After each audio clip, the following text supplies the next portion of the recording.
Hi everyone, thank you for tuning into another episode of I've Been Hair Before. Now if you follow me on Instagram, and you definitely should, you would have seen that I posted a reel last week asking wig companies to tell their side of the story. Now what I meant by that is when it comes to all these different issues that people complain about, I want to hear where they are coming from.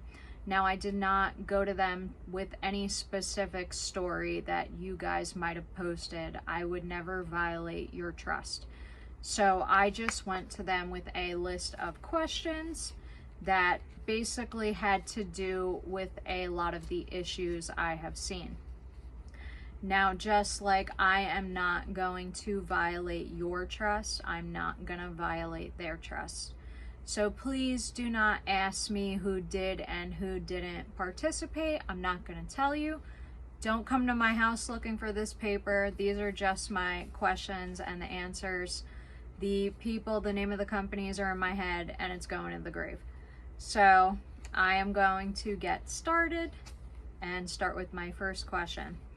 One of the biggest complaints is centered around the color of wigs and the use of ring lights. Do you or do you not use them? 50% said yes and 50% said no. I then followed up with why do you or why do you not use them? Now the ones that said no said that they prefer either natural or studio lighting. The ones that said yes said that you can see the details of the wig better with the use of ring lights. Next question, and I'm going to warn you that this is a triggering question. It has to do with mental health, so prepare yourself for that or stop watching right now. The question is, have you ever experienced depression, mental breakdown, or suicidal thoughts due to a negative review? 4 out of 6 companies said yes.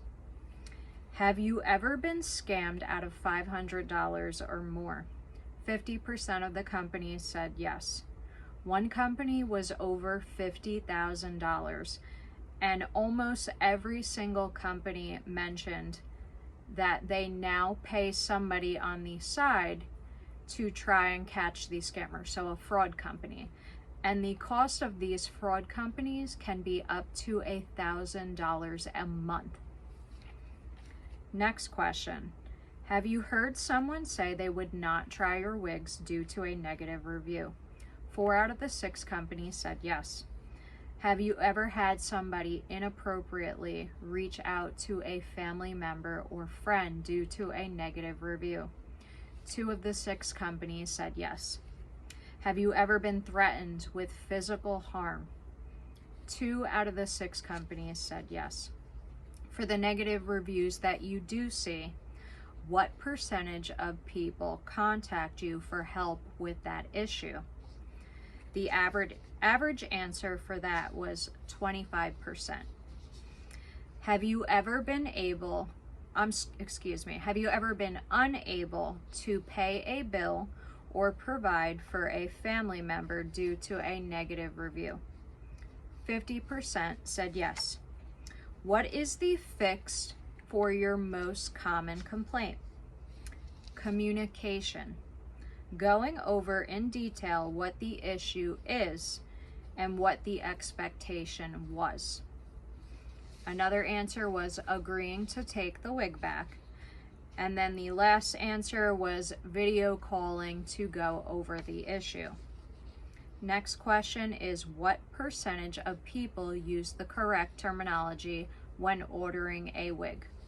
The average answer was 60%. Next question is, what is the biggest factor that leads to an unhappy customer? 5 out of these 6 companies said lack of communication. If a company is unhappy, if a customer is unhappy or has an issue with a product, how do you want them to handle it? 100% said contact the company first. And then I asked, is there anything else that you want me to mention? The first answer is, please keep in mind that we are small business owners. This is how we make a living, pay our bills, and feed our families. The next answer was, have realistic expectations. If you want a wig that is incredibly long, a highly processed treated blonde, bleach knots, and the thinnest lace, that wig is going to be more susceptible to issues. Some example of these issues would be lace that frays quicker, hair that feels dry, and knots that are compromised. The next answer is, the wig industry is incredibly unregulated. Sometimes we order virgin or untreated hair, and we end up being sent hair that is obviously colored.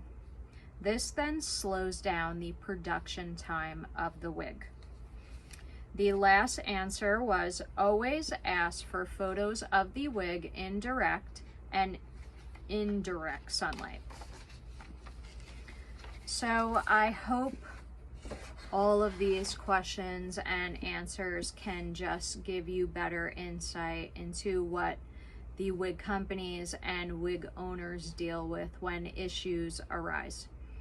Now, I'm not trying to devalue your experiences when it comes to ordering a wig and you just did not receive what you should have received, or your experience was bad.